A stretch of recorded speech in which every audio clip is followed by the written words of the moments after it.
instigated thereto by the devil, one John L. Stevens. And whereas my well-conceived plans for the restoration of her sacred majesty have not had the result they deserved, but her majesty is still defrauded of her legal rights by her refractory and rebellious subjects. And her position is a just cause of sympathy and alarm. Now therefore I, Grover Cleveland, President of the United States, do hereby ordain and appoint the last day of April next as a day of solemn fasting, humiliation, and prayer. Let my people humble themselves and repent for their injustice to me and my great and good sister, and pray without distinction of color for her speedy return to the throne and the discomfiture of the miserable herd of missionaries and their sons, her enemies and traducers. Long live Liliuokalani, the de jure Queen of Hawaii, done at our mansion in Washington this 25th day of February, 1894. Grover Cleveland, a true copy, attest by Walter Q. Gresham, Secretary of State. So this is an actual letter that Lynette was able to get her hands on somehow, kind of new information, kind of powerful as far as what kind of impact, our Queen had on the President of the Free World back at the time. And with that being said, we're going to have our distinguished guest, Professor Dr. Lorenz. Well, not professor. Soon to be professor. Dr. Lorenz Gonschor.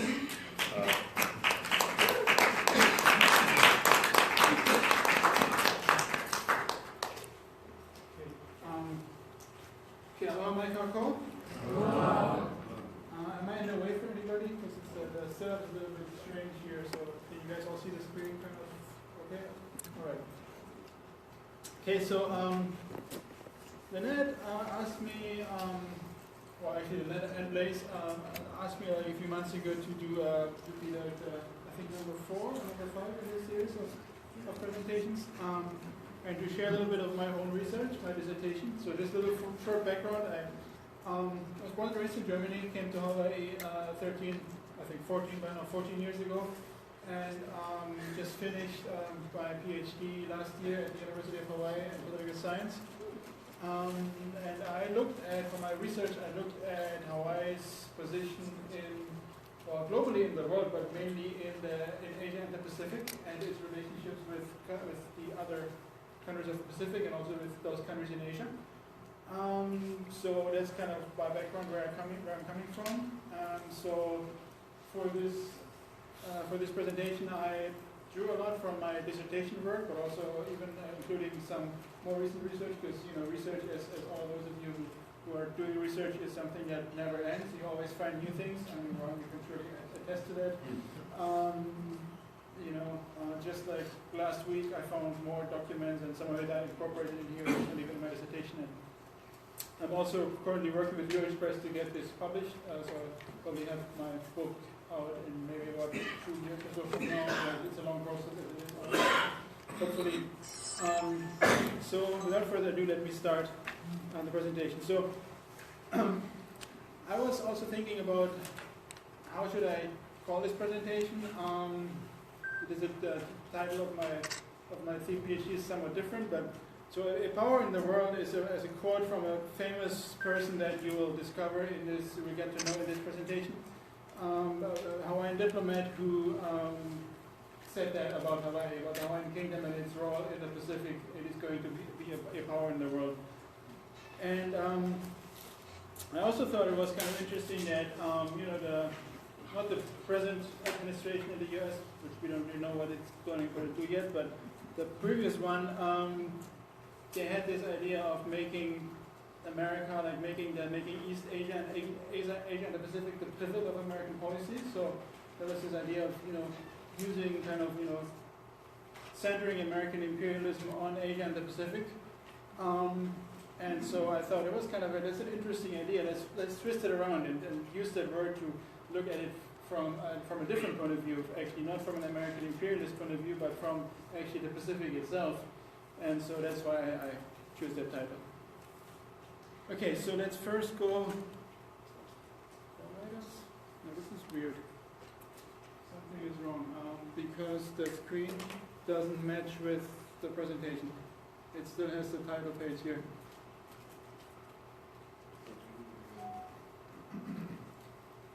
Oh, okay, there we go. This is one before. Needs to go back. One back. Just start with this one, with number 2. Thank you. Okay, I should hit it harder or? No, I was just wondering because what happened after I pressed the first time was that this one was switching. No, it seems still the same thing. The screen, the computer screen doesn't move. The projector moves, but so it's not good because then I cannot. Any ideas, Rob? We're not coordinating the screen with the. Because the screen doesn't move. You know, the projector moves like to the next slide, but the computer screen doesn't.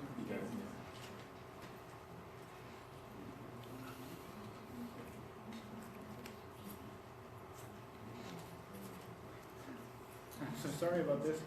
Okay, It's not supposed to happen like this this. is live. Everybody in the world knows. Okay,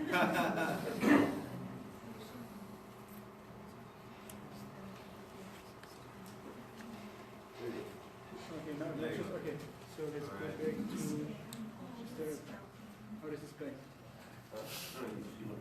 You want to make sure it's on full screen. You Okay. can always use this and this. Oh, it isn't it? Okay, sure, all right, sure. No, that's the same thing again. It moves there, but it doesn't move on that screen. Oh, See? just ignore the thing there. Yeah, but it's like Well, okay. All right, so I guess I have to. or just turn it. Show me turn this over. Yeah. Just stand right there and turn it.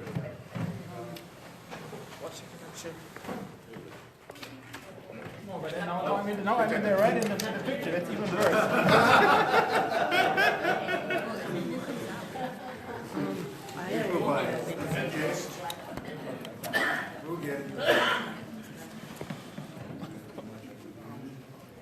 Yeah, I guess I just. I have. Okay, then I would just say next, and I talk like this, and then I just say like next slide or something. If you do that for me, that would be right. Thank you, guys. Sit down. Yeah, so I sincerely apologize for these technical troubles that we're having here. That was not foreseen. So, now you're in the picture. You're in the picture. Tell you, technology.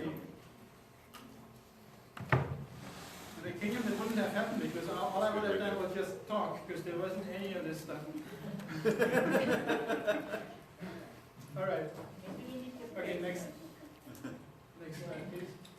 Okay, so I'm first starting with how is standing in the world. Wait,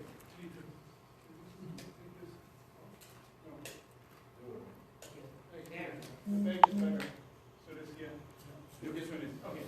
Right. So how is standing in the world? So next one. So I want to start with like this little, this very interesting find. One of the documents I found. So this is a map made in 1859 by a German cartographer. It's all labeled in German, and it's called the Map of Polynesia and all the political situation in 1859. So it marks all the different colonial empires. So we have English possessions, French possessions, Russian possessions, U.S. possessions, Spanish, Dutch. So we have like the British here, New Zealand, Australia. We have the U.S. over there. We have the Spanish in the Philippines and Guam. We have the Dutch in Indonesia. We have the French here in Tahiti. And then we have, interestingly enough, we have a 7th big empire here, and it's labeled Reich Kamehamehas. In German, it means the empire of the Kamehamehas. So it's really interesting that we have like 6 huge European powers that have already started to colonize parts of the Pacific. And then we have a 7th empire in the Pacific, and that's Kamehameha's empire. So right there you see that Hawaii is somewhat, is a kind of a special case. And we also notice that neither Japan nor China, I mean it's labeled Chinese empire and it's labeled Japan, but they don't have a color code like this. So that's kind of important to notice that Hawaii is labeled as an equal of the Western powers. Japan and China are not. So again, this represents a kind of Western point of view, obviously German, but it has a very high, very unusual high respect for the Hawaiian Kingdom. Next one, please. So fast forward about 30 years later, we have another interesting situation where this is a painting. It's actually huge. It would fill like this entire building. A picture of Queen Victoria's Jubilee in 1887. And so you see Queen Victoria here. You also see all the different European royalty, like everybody from Germany, from Russia, from Spain, from Portugal, all the kingdoms and princedoms and whatever in Europe, they're all there. But then you have certain guests of honors, and you have 3 representatives of non-Western countries. Prince Komatsu of Japan, Prince Demamonse of Thailand, and another prince, whose name unfortunately I forgot, of Iran, Persia.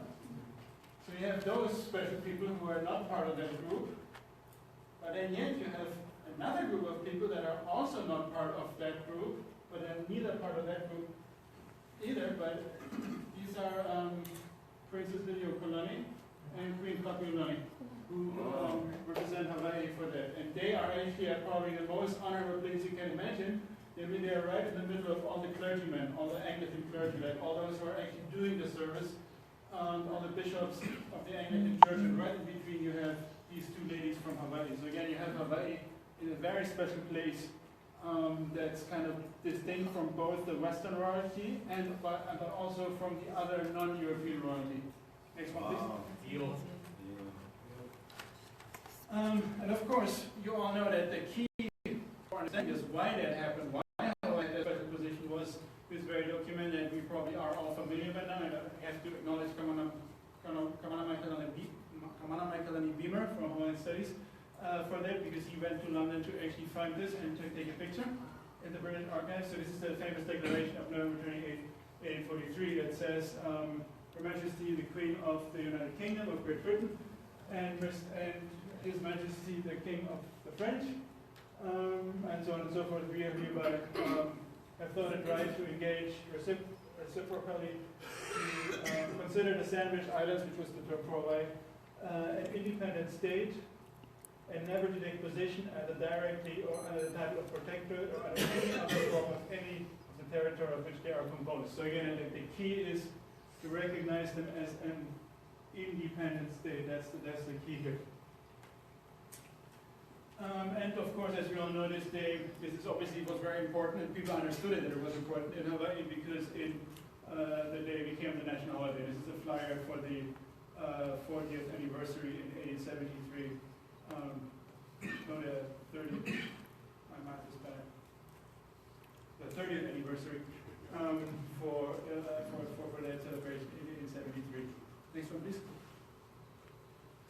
Now, of course, having that status, Hawaii also had treaties, and some of you have seen these, especially if you watch Gallon's presentation, you might have seen all of them. So Hawaii had treaties with 18 countries: France, United Kingdom, Denmark. This is chronologically: United Kingdom, Denmark, Hamburg was later became part of Germany. USA, Sweden, Norway, Bremen also later became part of Germany. Belgium, Spain, Netherlands, and Luxembourg. Italy, Switzerland, Russia, Japan, Austria-Hungary, Germany, Portugal, and Samoa. And then also, the last part is important too. In 1882, Hawaii joined the Universal Postal Union, which is the first international organization, and in a sense, the predecessor to the UN, so that the kind of the one big international organization that existed at the time. And then there you have the pictures of all the ratifications of these treaties by like all these kings. So you have Wilhelm, the German king, like usually have the kind of the national seals and the names of the kings of those other countries that ratifies the treaty, and these are all in the state archives. If you want to have a look at them, you can honor them and find and look at them at the originals in the state archives. Next one, please. Now, what's important here is, and that's important to understand in terms of international law and international politics, there's 2 different types of treaties in the 19th century. There are equal and unequal treaties. So what's important here is that these treaties that I just showed you that Hawaii had with the Western powers, with Germany, with the US, with the UK, with France, and so on, they were considered equal treaties, meaning they were exactly like treaties that these Western nations had between each other. Again, look at that map. That's why you had in the map that Hawaii recognized as one of these Western Lake imperial nations, even though it was technically not a Western country.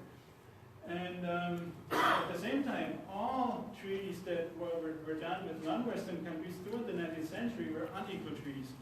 It meant that these treaties were not two countries really at the same level, but there were countries where these countries were actually surrendering parts of their sovereignty to the Western powers, namely extraterritoriality, meaning consular jurisdiction. So if you, for example, in China or Japan in the 19th century, you were a British guy, you killed somebody, you couldn't be, or you stole something in Tokyo or whatever, the Japanese government wasn't allowed to even imprison that guy and judge him under Japanese law, but they had to call the British consul, and then they would have to deal with him, and they would have had to sentence him. And of course, what happened, they never sentenced anybody, so of course, they pretty much, people could kill randomly and steal stuff and whatever, and they weren't really held accountable by those countries.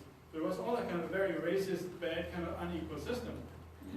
But it was the reality throughout the 19th century. That's how these Asian countries were treated by, and other non-Western countries, Madagascar, Ethiopia, you name them. So the rest of the world, pretty much in the 19th century, they were either colonized, or if they were not colonized, they were treated as kind of second-class nations. Except for Hawaii. Hawaii was not like that. Hawaii was actually in an equal rank. And what's interesting, though, is that Hawaii obviously saw this incredible inequality and injustice. And Hawaii felt for those other nations who were treated that badly. So Hawaii did all it could to actually help, and it actually did succeed, and I'll show you that in the presentation. Hawaii would actually play eventually a key role in the latter part of the 19th century in changing that. Okay, next one. So again, let's focus a little bit over the global importance here. So being an equally recognized nation, Hawaii had a really tremendous amount of international diplomacy and connections. So this is a broadsheet that was printed in 1887, lists of all the diplomatic representations. So there are 1887, there are 103 Hawaiian legations, which was the old term, what today would be called an embassy, and consulates worldwide. So imagine that a small country has 103 diplomatic posts everywhere. And in Hawaii itself, there were 20 foreign legations and consulates here in Honolulu. Again, this is for a small country incredible. Next one. So just to show you that, I have a few of those that I found, and they're kind of more random. They're not necessarily exhaustive here. So you have some in Europe. First one, legation of the Hawaiian Kingdom in France, right? A consulate in Marseille, another French city. Consulate in Rouen, another small French city. Consulate in Bruges, which is a city in Belgium. Consulate General in Brussels, in Belgium. Again here, Consulate General in Belgium. Another consulate in Ghent, another city in Belgium.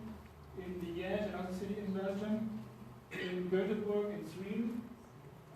This is in Dordrecht, in the Netherlands, and in Amsterdam. I think this is Dordrecht, this is Amsterdam. So again, imagine these are small countries, and pretty tiny countries actually, and Hawaii has several consulates in those places. It's incredible. Next one. Then here in the Americas, of course, Hawaiian legation in Washington, D.C., Hawaiian Consulate General in San Francisco, this is Hawaiian Kanikere Nui Hawaii in Chile, so Hawaiian Consulate General in Chile, Valparaiso. Chile. Hawaiian legation in London, Hawaiian Kanikere Hawaii in Liverpool, Hawaiian Consulate in Liverpool. This is in the Australian colonies, Kanikere Hawaii in Tasmania, in Hobart. Again, the Hawaiian Consulate in Hobart, Tasmania. This is again San Francisco, so just you see it everywhere. But now that I talked about the entire world, let's now zoom into the Asia Pacific region. Next one, because that's the actual topic today. So again, there we have a few here, legation of Hawaii in Japan. I apologize for the bad quality here. Royal Hawaiian Consulate in Bangkok. Again, this is the same as the stamp as the letterhead. This one I haven't seen the picture of the document, but I have seen the stamp itself. Kanikere Hawaii Fiji. Hawaiian legation in southern Polynesia. Consulate for Hawaiian Consulate for Polynesia. I explained it to that there. That's a really important position that an important person held. What more do we have here? Hawaiian Consulate Singapore. Hawaiian Consulate Samoa. This is hard to read, but that's what it says. Consulate de Hawaii Tahiti in Tahiti, Oceania. and then Hawaiian commercial agent, Jalwid, Marshall Islands. So just a few examples, and this is not even exhaustive, there were more, just those are the ones that I found in the archives here. So again, you see like in the Asian and Pacific region, Hawaii was of course very present too. Next one.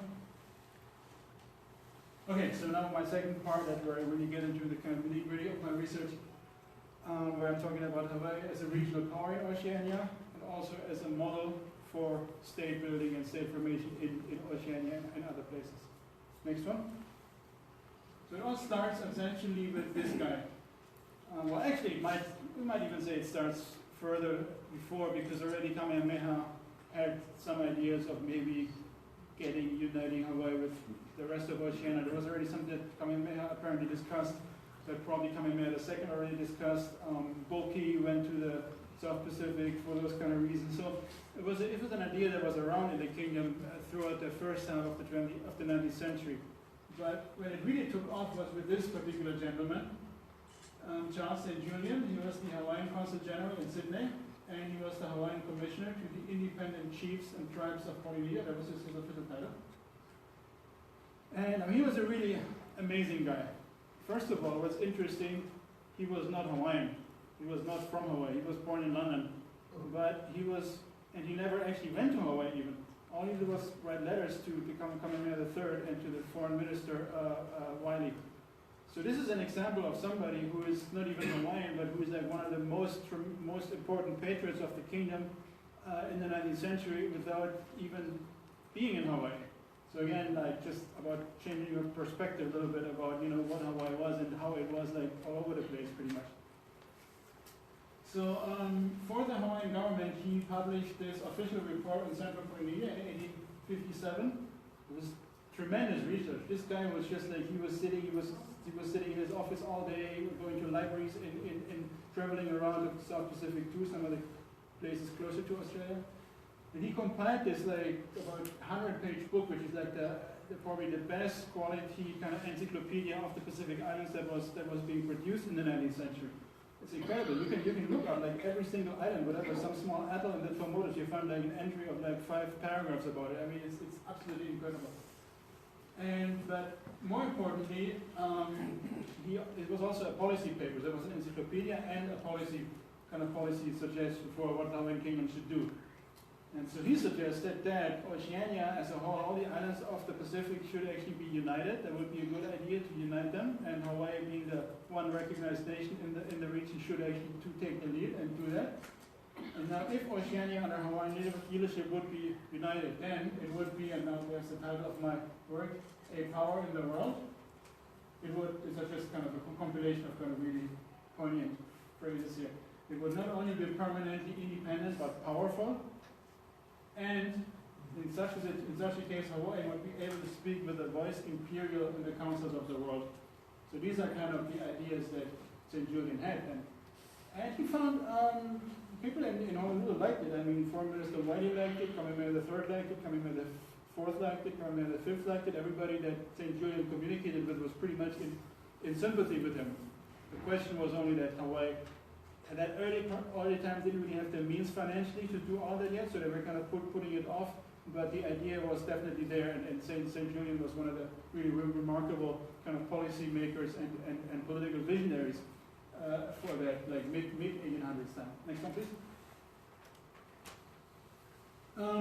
Now, he also did some more practical, so he went to Honolulu, he communicated all these ideas and compiled all this research, but then he actually also communicated and met with leaders in the South Pacific, some of the kind of Central Polynesian kingdoms and their leaders. So he communicated especially with King George II of Tonga throughout the 1850s and 60s. And he strongly recommended Tonga to look at Hawaii as a model to modernize their own government. Actually Tupou started it. He called him out. He said, "Hey, can you give me some tips? I'm really interested in that. I heard you're Hawaii's consul, and can you help me out?" And then he kind of gave him, or he sent him copies of the Constitution and of the laws and all of that, and really had a tremendous influence on Tonga. We'll come to that in a minute again. Now, eventually, he also got positioned in Fiji, and he went to Fiji first as a special Hawaiian commissioner to Fiji, and then he ended up, because King Dakomba really loved him. He just naturalized a Fijian citizen and became the Attorney General, no, actually the Chief Justice of Fiji, of the Kingdom of Fiji by King Dakomba in 1871 to 74. So just that about him. Next one. So now there's an interesting episode in St. Julian's career, and that is really interesting too, from various angles here. So one of the things that St. Julian suggested was in the 1850s he offered the Atoll of Sikayana, which is in what's today the Solomon Islands. He offered the Atoll of Sikayana to the Hawaiian Kingdom because a British adventurer who was St. Julian's friend had quote-unquote bought that island from the chiefs, one of those really questionable transactions as they happened at that time. And he claimed he was the owner of the atoll. He gifted it to St. Julian, and so St. Julian said, oh, well, I guess I own this atoll that I've never seen. What I do with it, well, I'm the Hawaiian consul, so I should actually give it to the Hawaiian Kingdom, right? And so that's actually a picture that this guy Webster, this British adventurer, drew of the lagoon in that atoll. Now comes a really interesting thing here. So Kamehameha IV was accepted it, and now here comes the really genial thing here. He insisted, however, that the islanders needed to be consulted in the plebiscite whether they want to become subjects of Hawaii. So this to me is like the first time I've ever heard the idea of the right of self-determination of peoples being formulated, and the right of people to, especially of non-Western people, that they actually should vote on what the political status of their place should be. So absolutely amazing idea. Now eventually the project failed because, and not so much because the people didn't want or because Kamehameha didn't want, but because again Hawaii at that time, this was before the sugar industry, Hawaii just didn't have the financial means. They couldn't afford a Navy ship to go there and actually deal with that place, and so all of these it was all like there was financial shortcomings, so that's why they eventually kind of abandoned the project and never took possession of the atoll. But I think in terms of kind of the political history and the political ideals, this is absolutely, to me it's amazing that in the 1850s we have the idea of self-determination of non-Western peoples, and Hawaii is the one that produces that. Next one. So, under Kamehameha V, there were further pan-Polynesian initiatives. So, when St. Julian was now with Dakomba in Fiji, Kamehameha V and his government were really supportive. They sent all kind of letters and encouraging them. They promised to recognize them, help Fiji to gain recognition too. But unfortunately, it didn't work because at that time the British were already in Fiji and they were taking it over. But if that hadn't happened, I'm sure Hawaii would help them to get recognized and be kind of like Hawaii. But now, unfortunately, there comes a little hiatus after this because, next one, just point. So, unfortunately, when Lunalilo came to power, and I don't want to say anything negative about Lunalilo here, but the problem is Lunalilo appointed the wrong people in his government. He appointed Charles Bishop to be foreign minister. And Charles Bishop, he really wreaked havoc in this whole thing. He was he destroyed this whole thing. He closed it all down. And he was he actually had, there was this statement of him well, let's just finish this stupid, let's finish this Polynesia business once and for all. And so he closed down all these, he canceled he kicked out St. Julian, he closed down their consulate there. He tried to destroy all of that work that had been done before. So that was next Charles click. Bishop. Right? Next click, please. So that's why. Traitor. Yeah. So this is way before he got involved with the annexationists back in the 1890s. But already when he was foreign minister, he did a lot of bad things and really did a lot of harm for Hawaii's global policy. Next one. Now Kalakaua then comes to power, and again I don't want to go into details of whether he should have won or Emma should have won or whatever. But the point is he did win the election and he became king. And the first thing he did, actually literally days after his election, he rebooted that pan-Polynesian policy, and he pretty much the 2 days after being elected, he wrote a letter to King Dakomba to renew the friendship with Fiji.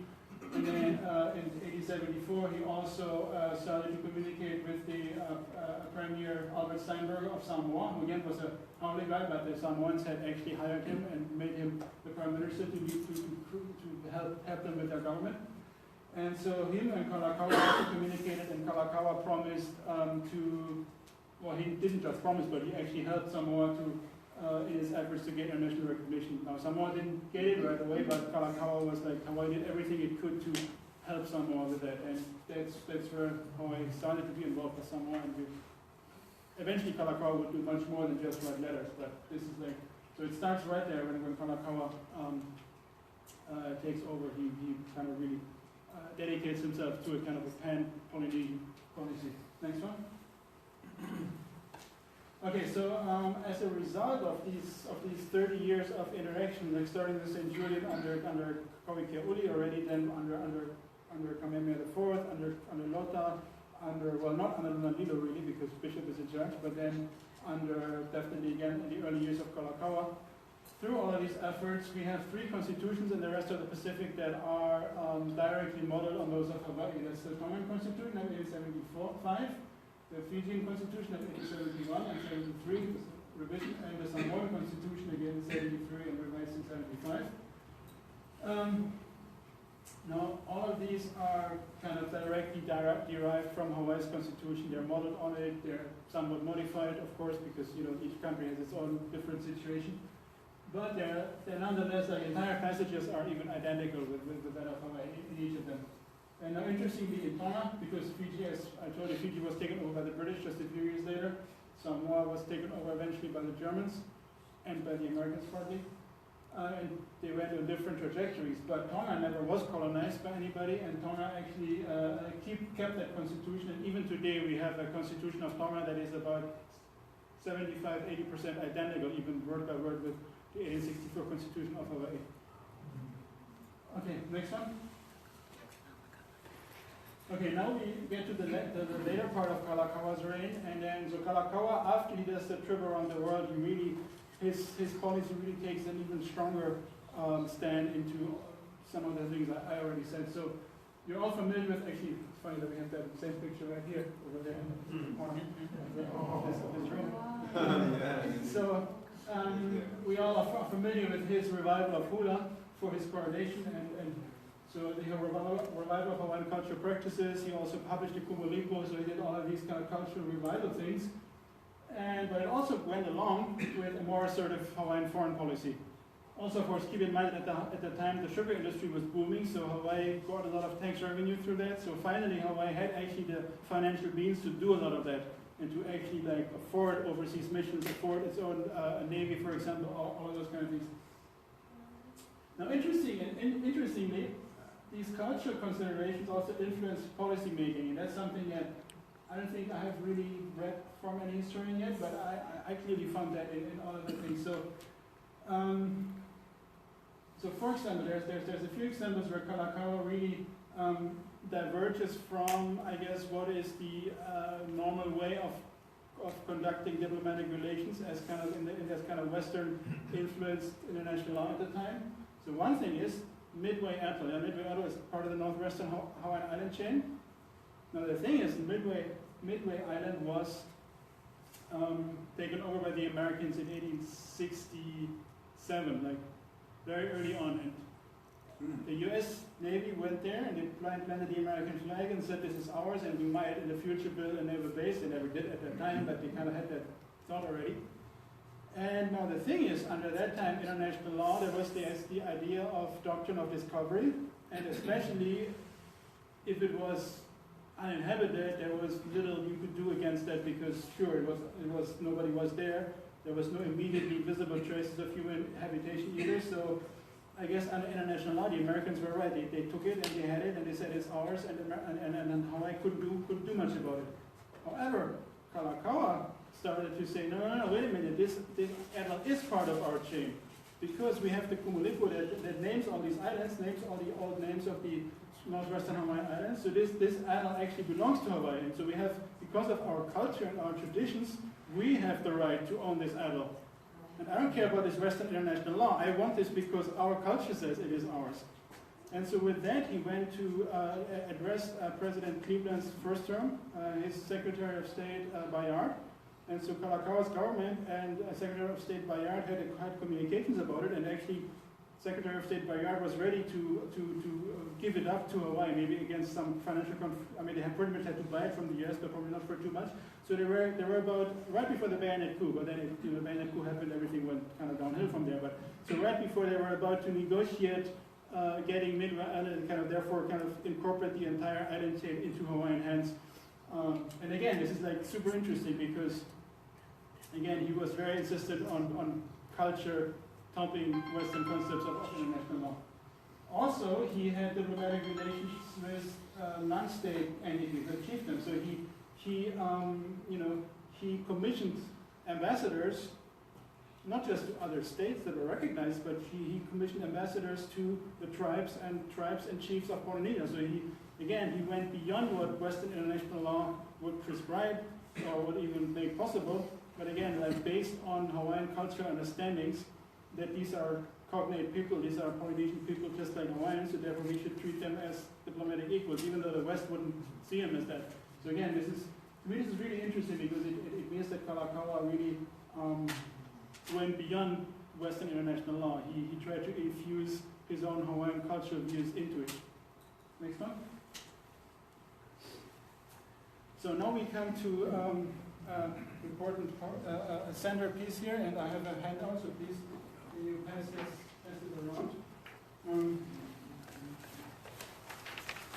I just wanted to have this as a memento from today, because that in many ways is the kind of,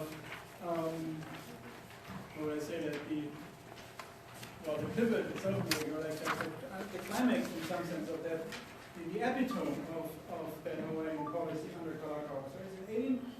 So it's August 1883.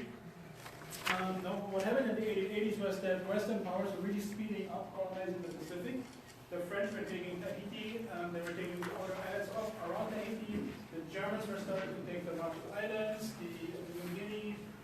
The British were trying to gobble up other islands that they hadn't taken yet, Fiji. So really Western imperialism was speeding up to colonize everything. And Kalakaua and Gibson, they got scared. Like, what are we going to do? How are we going to realize this unification of Oceania if the Western powers grab one island after the other?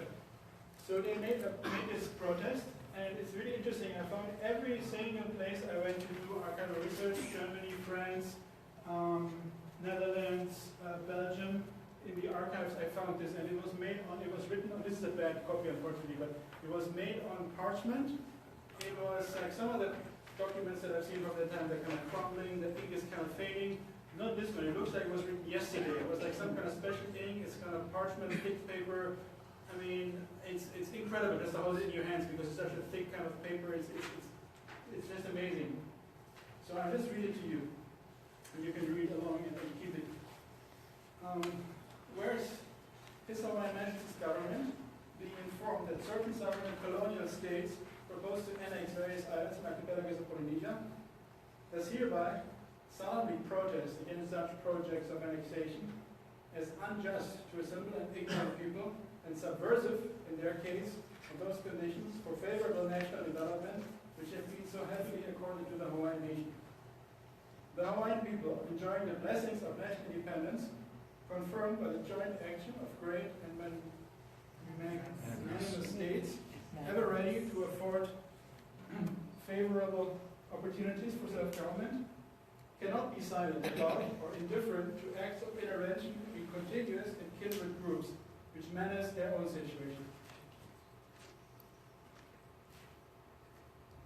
The Hawaiian people, encouraged by favorable political conditions, have cultivated and entertained a strong national sentiment, which leads them not only to cherish their own political state, but also inspires them with a desire to have extended to kindred yet less favored communities of Polynesia, like favorable political opportunities for national development.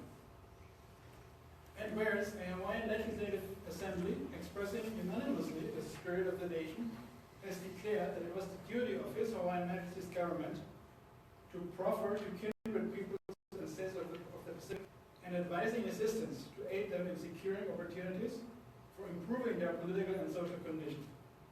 His Hawaiian Majesty's government, responding to the national will and to the special appeals of several Polynesian chiefs, has sent a special commissioner to several of the Polynesian chieftains and states to advise them in their national affairs.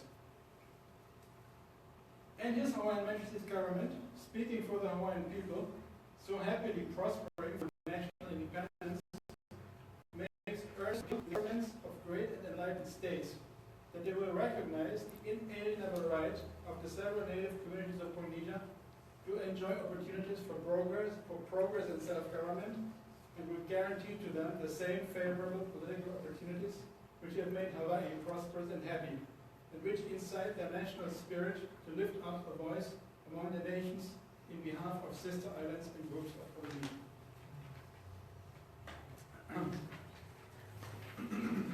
Okay, so this is like pretty much the policy paper that would determine Hawaiian foreign policy for the next 5 years or so.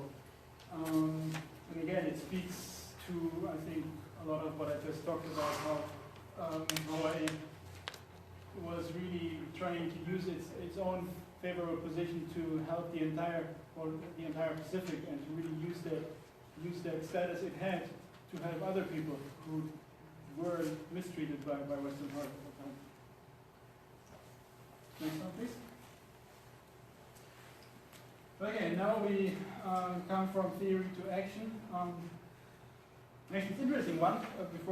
There's one country that reacted positively to it, and that was the Netherlands. The Netherlands sent back a dispatch and said, well, actually we support Hawaii in this, and we also think that no other country should colonize any more islands in the Pacific. Of course, they said it because they already had all of Indonesia and were colonizing that pretty badly. So I guess they were saturated themselves, so they could, like, could be hypocrites in that sense towards the other powers. But at least the Netherlands were, like, in that sense,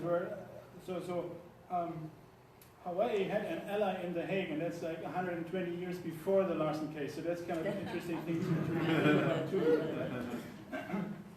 Anyway, so in a couple of years, fast forward, in 1887, Kalakaua really now started to really implement this idea of a Polynesian Confederation. So there was less and less islands that were still free at that time. Tonga was one, the Cook Islands was one, the Gilbert Islands was one, and Samoa was one, but Samoa was really besieged by the Germans especially, and also to a lesser extent the British and the Americans. And so Hawaii sent its only Navy ship that it had, the HHMS, His Hawaiian Majesty ship, Kaimiloa, to Samoa. And they also sent a Hawaiian embassy consisting of John Bush, who some of you might know as a really important member of Huialoha Aina, one of the patriots, who was there involved in the protest against annexation. He's on a famous group picture. He was also the publisher of the one of the Iaka stories in one of the early newspapers, really important journalist and politician. And then Henry Poor, his secretary, who was also a mixed Hapa Hawaiian, important political and diplomatic leader.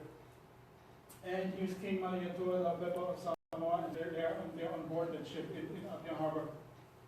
And so this is really when this Hawaiian policy really gets into the highest level of action here. Next slide.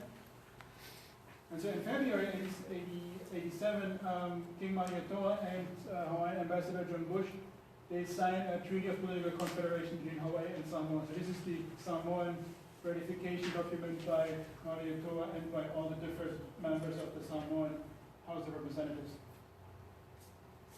It's in Samoan. There's also an English translation, but this is the original with the Samoan seal of state on it. And it's also in the state archives. Unfortunately, it's misfiled. It's not in treaty file, so you have to look through all the Samoan embassy documents, pages over pages, but somewhere in there it's hidden. So, and this confederation is actually this was meant to be the first step of federating all those remaining non-colonized parts of Polynesia. And so Samoa, that was kind of pretty unstable at the time because the Germans were trying to manipulate other chiefs to rebel against King Maliatoa, and it was all like a pretty big political mess.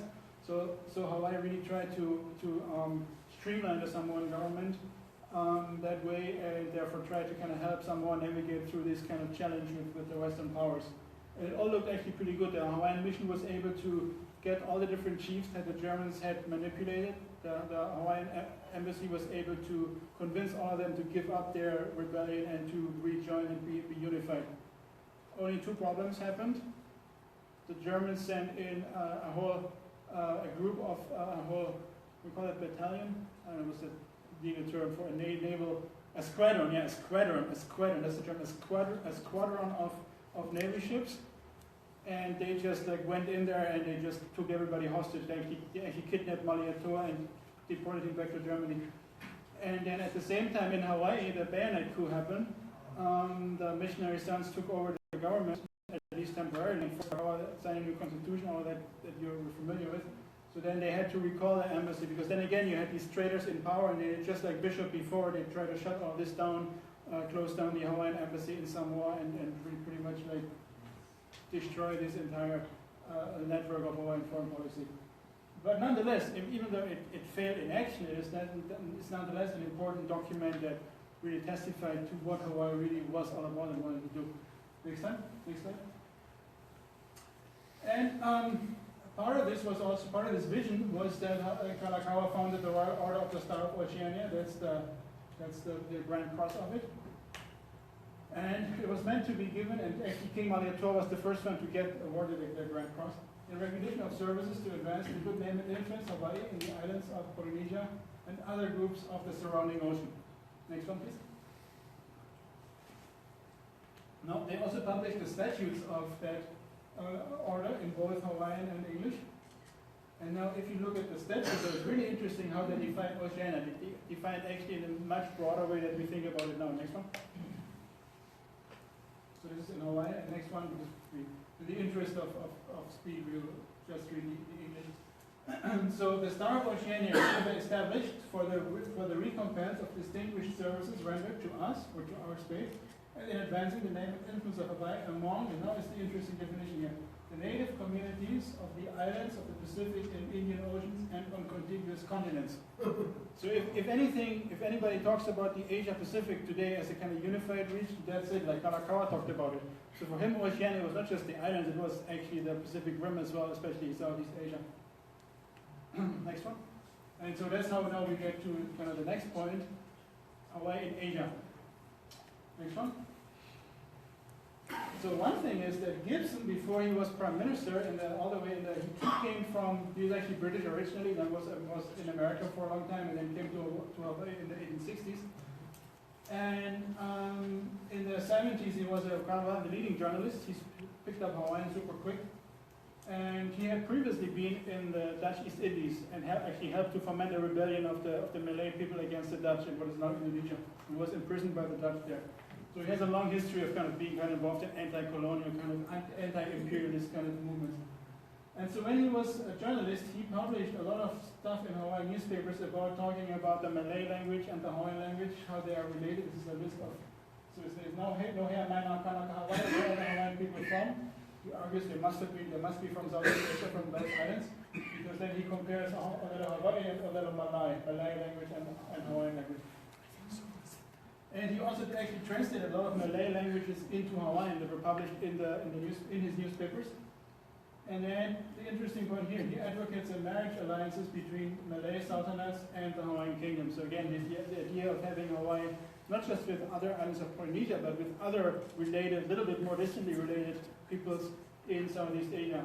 So again, this is an idea that is also quite old and dates from 1870s, early time of Kalakaua's reign.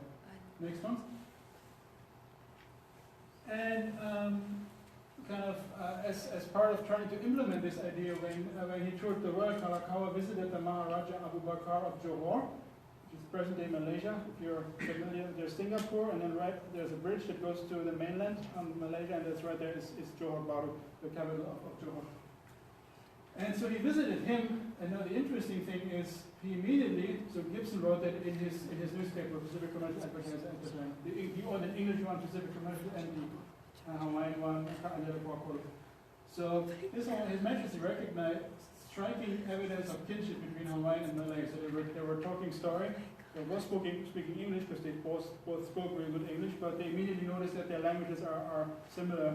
like Maka in Hawaiian, Mata in Malay, Lima is the number 5 in both languages, all of those things. And then Kalakaua himself, in a letter to the governor, he wrote, if the Maharaja could have spoken our language, I would take him to be one of our people, the resemblance being so strong.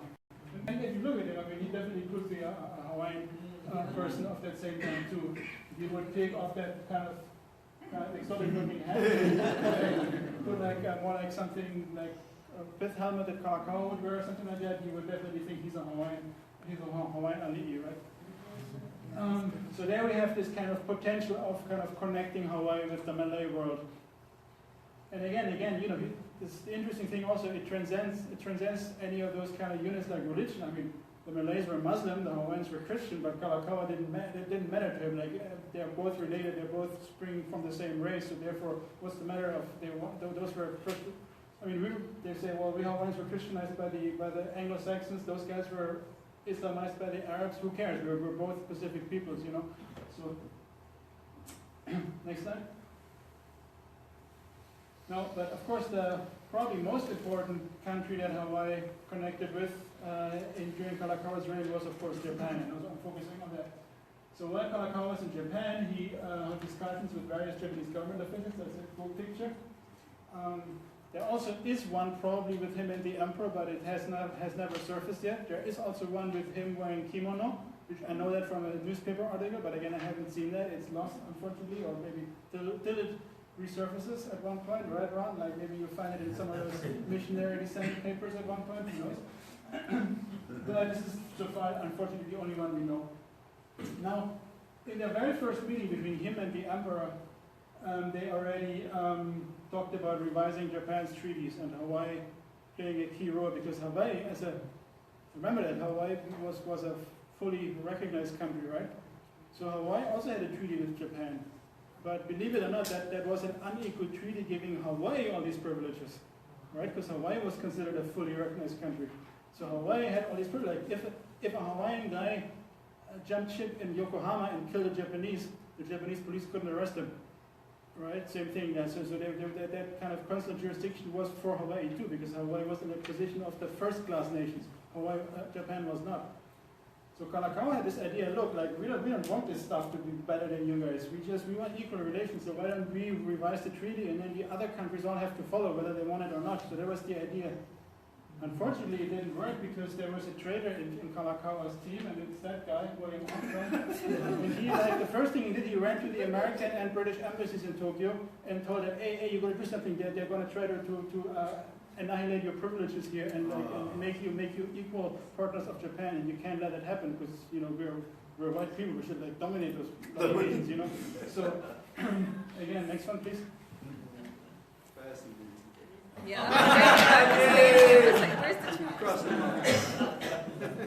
Okay.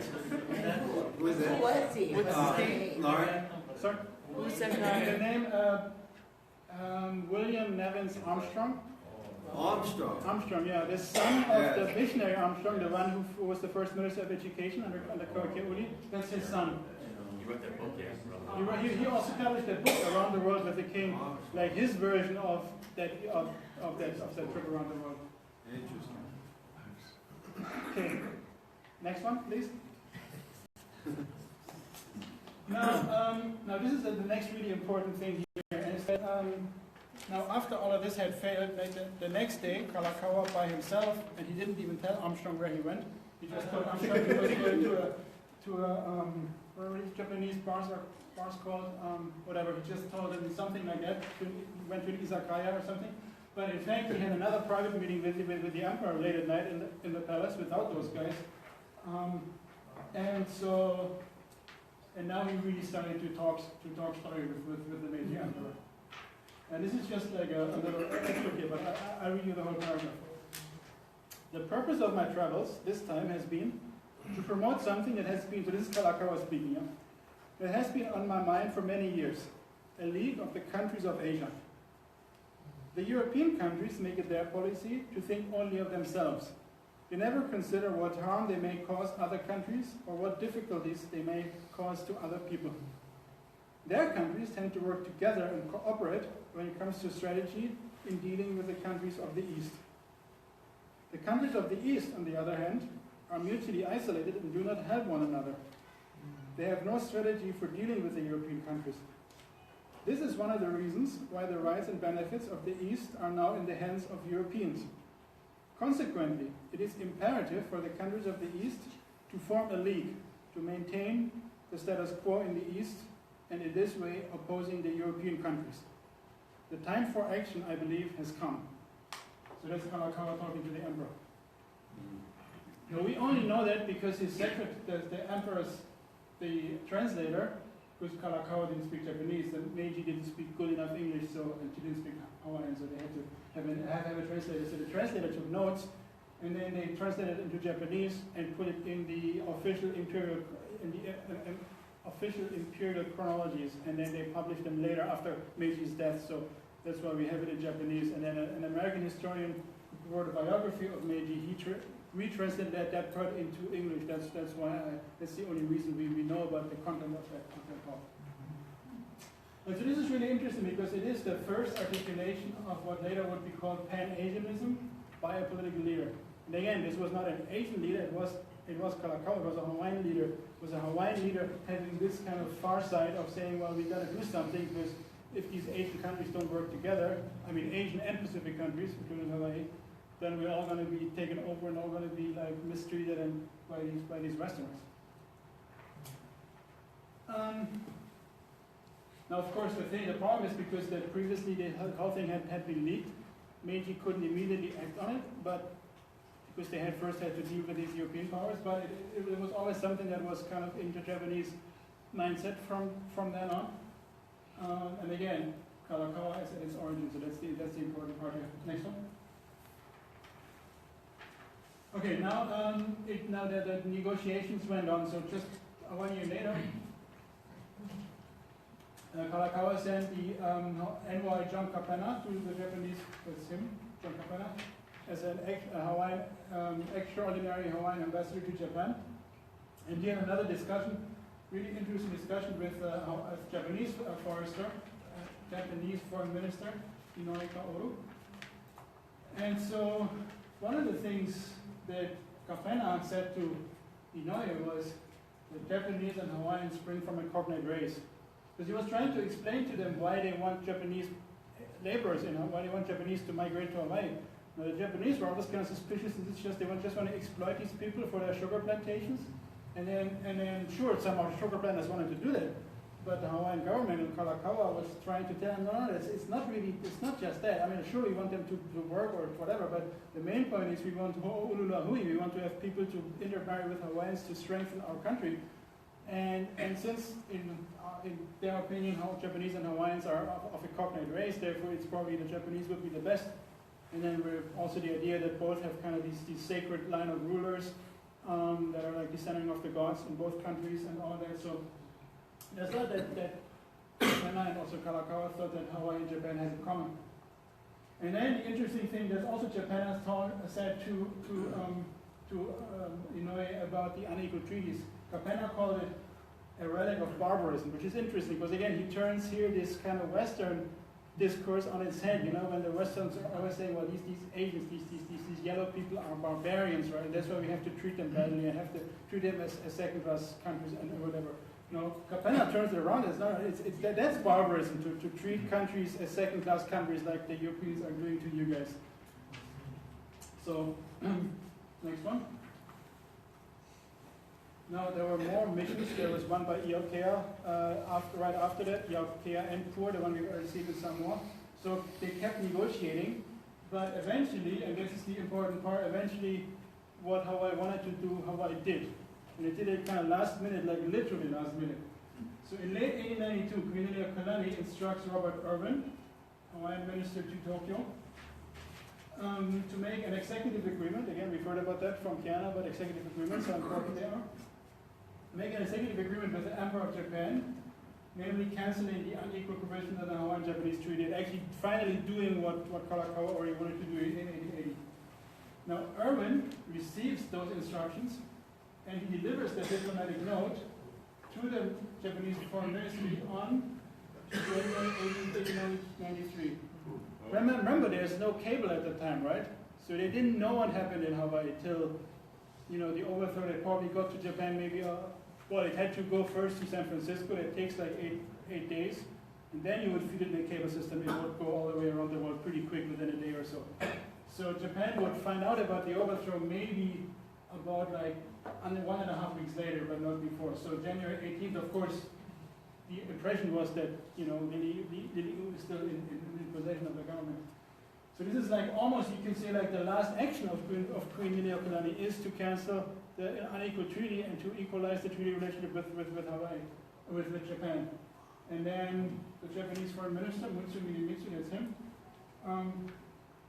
A year, well, we waited a while because then the news came in and all of this, oh my God, what's happening in Hawaii, and then all the trouble happened. But eventually in 1894 he said, well, we have to accept this because it's such a nice, it's really good. And who knows what Dole and those guys are doing because they're really bad people. So we have to keep to what the Queen did and like actually accept it. So they did. And this had tremendous effects because Dagon became the president, and then the Western powers, one after another, from late 1894 all the way to, and they all had to revise their treaties. And that's how Japan became finally a recognized country. In 1899, every country had equal treaties. And that's all because of the Queen. So the Queen was the one who initiated the process to create full recognition for Japan. Always think about that.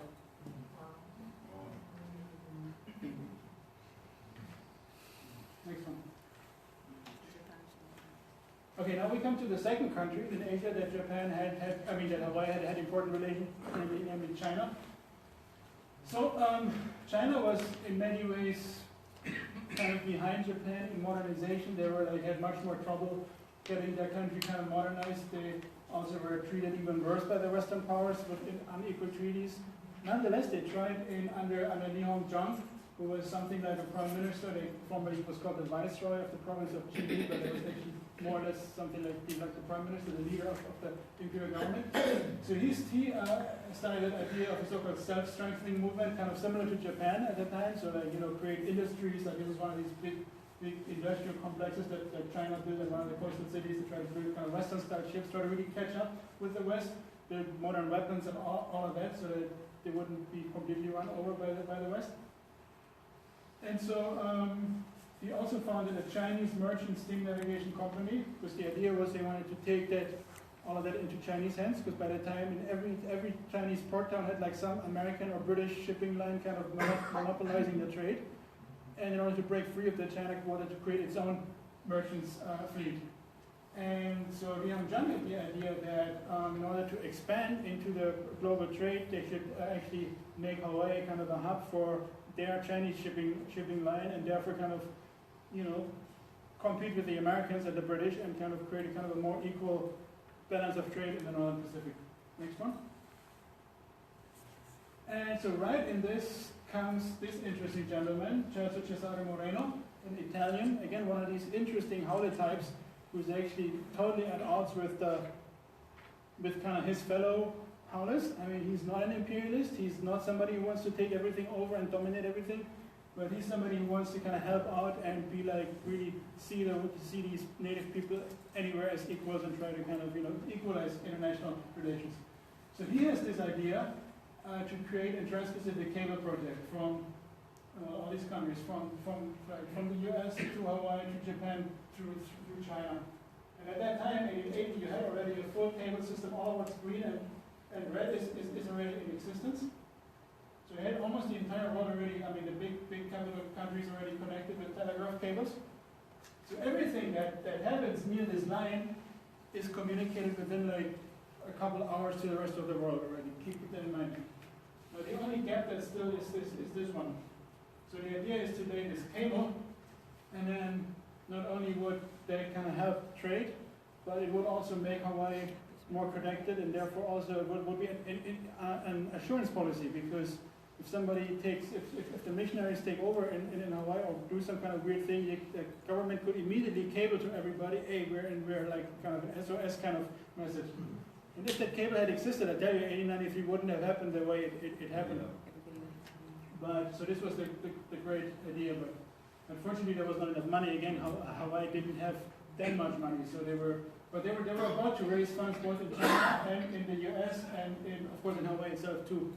And again, Moreno was one of the, because he was actually the agent for the Chinese merchants for the Chinese merchants steam navigation company. So he was friends both with Li Hongzhang and then when he came to Hawaii, Kalakaua actually became really good friends with him too. And Kalakaua made him foreign minister for a while.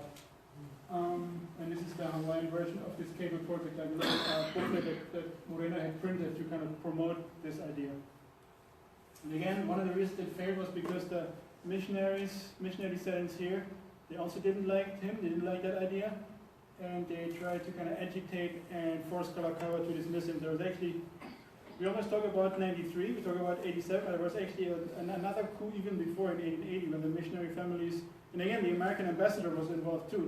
They conspired with the American ambassador, and the American ambassador said he wouldn't recognize him as foreign minister and not deal with him, breaching protocol as bad as you can, and then Kalakaua said, okay, well, oh my God, I better kick him out again and put somebody else. So again, we see kind of both sides here, but we see like the brilliancy of all these ideas that were there at the time. Next one. Now there's another interesting story here about the legacy of the Chinese-Hawaiian relations. So Chun Afong, a big important Chinese merchant, also member of King Kalakaua's Privy Council, he was the first Imperial Chinese consul in Honolulu. Now what very few people know that he was married to a Hawaiian lady, and his half-Hawaiian son, Tony Afong, he went back to China, and he became really big in Chinese politics. He became governor of Guangdong province, which is the southernmost province, today about 100 million people, and back then maybe 40 million people. But he's half Hawaiian, so you have a part Hawaiian who is governor of Guangdong province in China in the 1920s. Nobody knows that. Even in China, they don't know that. But see again, that's how important Hawaii is. Never underestimate the importance of Hawaii and of Hawaiian peoples in world history. Next one. But of course, the most important person in Chinese history that had a Hawaiian connection was Sun Yat-sen, who was the future. So again, to make a long story short, the self-strengthening program didn't really work out. There were too conservative, traditionalist people in the Chinese government, and actually Li Hongzhang was kicked out by like super reactionary people. And there were some of those who really thought that China could be run on the kind of Confucian principles of 3,000 years ago.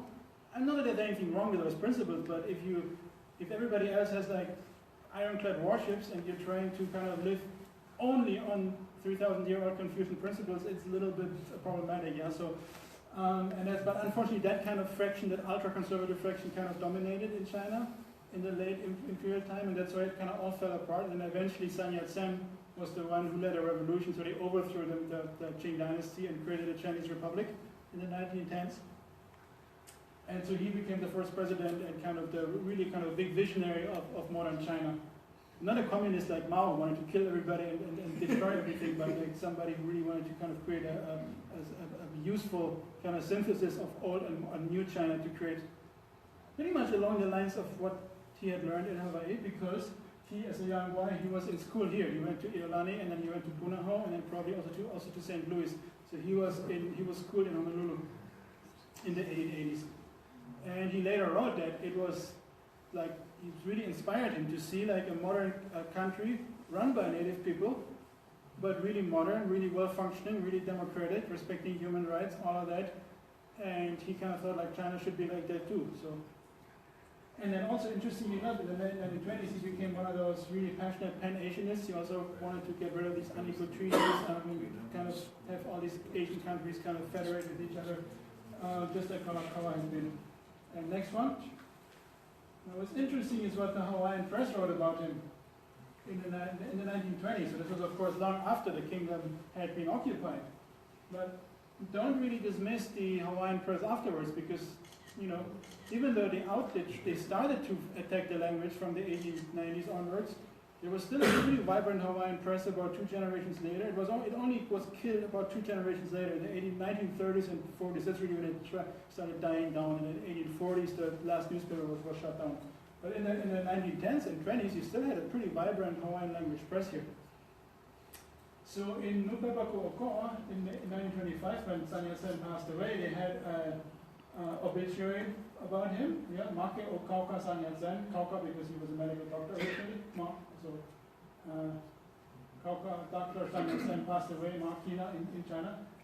And so it's just a little short excerpt here. Okana awao iloa ayaya mahava ine ka ike ame ka ho maupoko ana iti kuriana ho okele au puni ma'ane. So the knowledge that he gained here in Hawaii, that knowledge is the knowledge and the understanding of the leading of government, like the science of government, like how to lead a government here. So he got like his enlightenment of how to run a government, he got that here in Hawaii. So Hawaiians people write that about him. Now he himself, in an interview he gave shortly before he passed, when he was visiting Honolulu again, to a Howler journalist in Hawaii, who was published in the Paradise of the Pacific, which is the predecessor of today's Honolulu magazine. So he said, and it was even clear, it was here in Hawaii that I came to know what modern civilized governments are like and what they mean. So again, here's his own testimony that the Hawaiian Kingdom was really where he learned what democracy is, what modern human rights, what modern types of governments are. So again, an important point of how the Hawaiian Kingdom had an influence, even after its occupation, it still had an influence on the world as a great model of modern governance. Next one. So after a long talk about all kind of things, let me slowly come to the conclusion here. Next one. So just to wrap it up, as an assessment of the Hawaiian Kingdom as the pivot of the Asia Pacific and as a power in the world, just to take the title again, I guess these are the main points I would say here. So first of all, that's probably the one that you guys are most familiar with already. It's the first non-Western power to be recognized in an independent state in 1943. Secondly, it's the pioneer of Pan-Oceania project, Again, the idea of federating all of the islands of the Pacific. Again, starting with St. Julian mainly, and then of course later with King Kalakaua.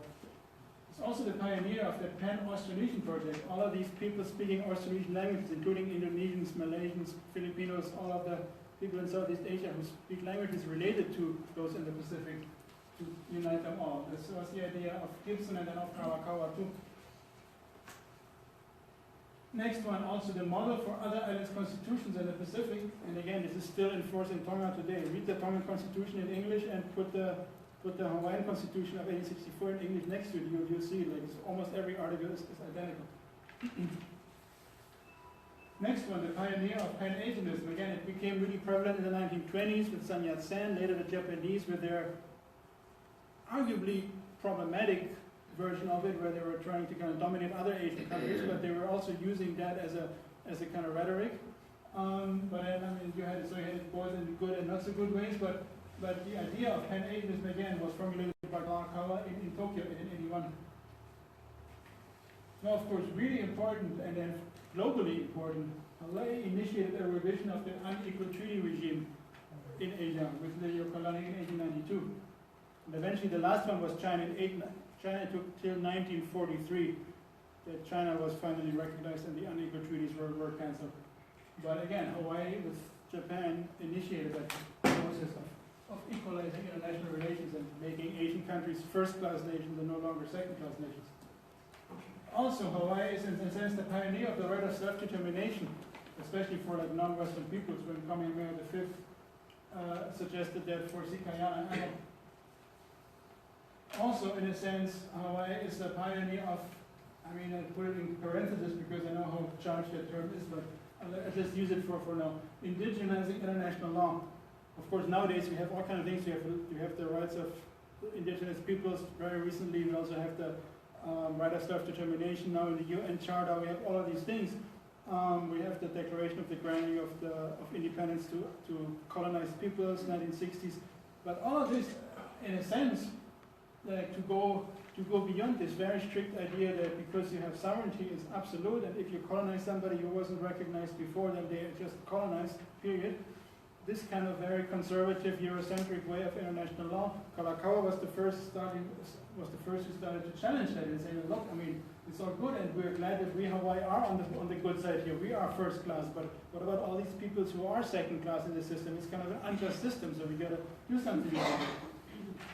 And that's how. And then one example, Kalakaua's claim on Midway, where he said, well, actually, because the Kumulipu says that island is part of us, that should really top this idea that you guys discovered it and nobody was there, right? And then also his diplomatic recognition of non-state entities, that he would treat like Samoa and the Gilbert Islands and all of these places that the Westerners would just see as a bunch of savages that you could colonize. Kalakaua sent ambassadors to them and accredited them, like, you know, His Hawaiian Majesty's envoy to the sovereign chiefs and tribes of Polynesia, all of that. Next one, and that's the last one, I promise. So I just want to quote a good friend of mine, Professor Kamana Makalani Beamer, who's in Hawaiian Studies. And he published a brilliant book just 2 years ago, the Marco Kamana Liberating the Nation. Before my book comes out, which is still a while, I would recommend everybody to read this one. Well, you should still read both books after mine come out, don't get me wrong here. But, so I think one of the, I mean, it's a brilliant book about the kingdom, and it's important in history, just read it. But I think one of the sentences that I really like is that he says the Hawaiian kingdom was a vessel of potential. And this is, to me, is really big, because you can think so much about what kind of potential was in that vessel. I mean, there was all kind of potential that we are talking about, you know, domestically, and he focuses on that, you know, land tenure and you know, mapping, you know, land titles, all this kind of stuff. He's a geographer, he focuses on that to a large extent. I focus more on the international politics, especially Asia-Pacific politics, so next point.